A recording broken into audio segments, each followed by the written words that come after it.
ወደ ሞታፋፍ እየሄድክ እንደሆነ ታውቃለህ አይደለ? ይታል ያው ልገመድ አባላለ።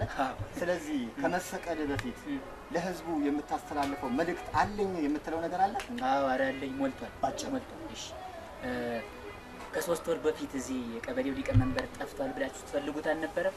አልጠፋም። እኔ ነኝ ትንሽ በቆንጨራ አንገቱን ቆረጥኩትና ቱቦ ውስጥ ከተተው። በደንብ እየጻፍክ ታደም አይገርምም? እሺ ቀጥል። ወሽ ባለፈው ደግሞ ከዚህ ከሟለ ህጻናት 14 ህጻናት ጠፉ። የት እንደገባ አይታወቁም አልተባለም?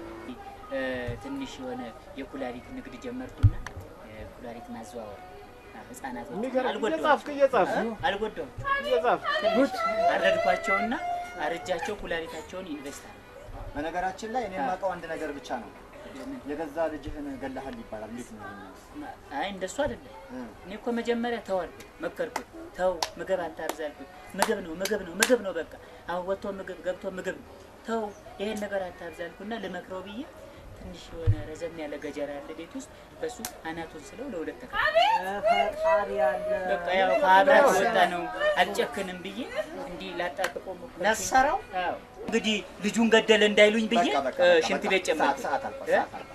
ኧረ ልናገር ለቀጣይ ሰዎች ኧረ የሚቀር አለ። በፍጹም ሰዓት አልቋል። እሺ አንድ ጊዜ አንድ ልሸናነ አንድ ምን ይዟዜ ነው? እቺ አይደል ወደፊት የምገላቸውን ስም ዝርዝር ጽፌ ነበረ። እሷን ማንበብ አልችልም። አይቻልም። በፍጹም አይቻልም። ይኸውልህ እያንዳንድሽ አንቺም ብትሆኝ አንቺም ርግር አይቀርልኝ እያንዳንድ ቦጫጭብኝ ነው የምልሽ። እሺ አይንሽን ነው የምቆለጉል። በእናትህ አስቻለው።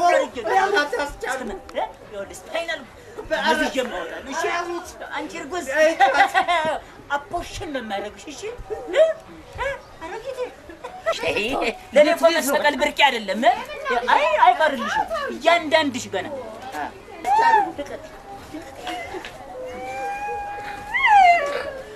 በመጨረሻው ሰዓት እንኳን አትራራም። ደውረዛ